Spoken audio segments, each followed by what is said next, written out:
In order to download your copy of Burp Suite, you can browse to portswigger.net/burp. And here you can choose between the Community Edition or the Pro versions of Burp. I recommend the Pro version because I think for the price, you cannot beat its capabilities and its features. And so I'm going to be using the Pro version throughout this course.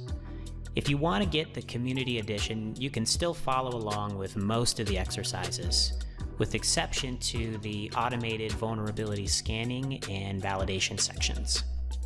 Okay, so here I am logged into my Portswigger Pro account page, and I'm going to select the Download for Linux 64-bit button,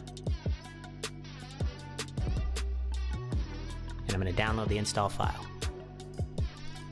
Once that's done, I'll head over to my terminal, and I'll check out the Downloads folder.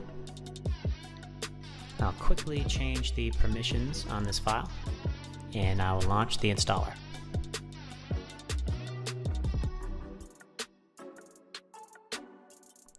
So this is going to launch a pretty standard installation wizard, which I'm going to click through and accept all of the default options. And there you have it, Burp is now installed. We can access it from the command line by changing into our home directory, and then again into the Burp Suite Pro directory.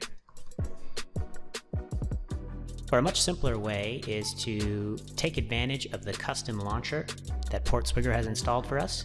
So we click Activities and type Burp. Just right click on this icon and choose Add to Favorites.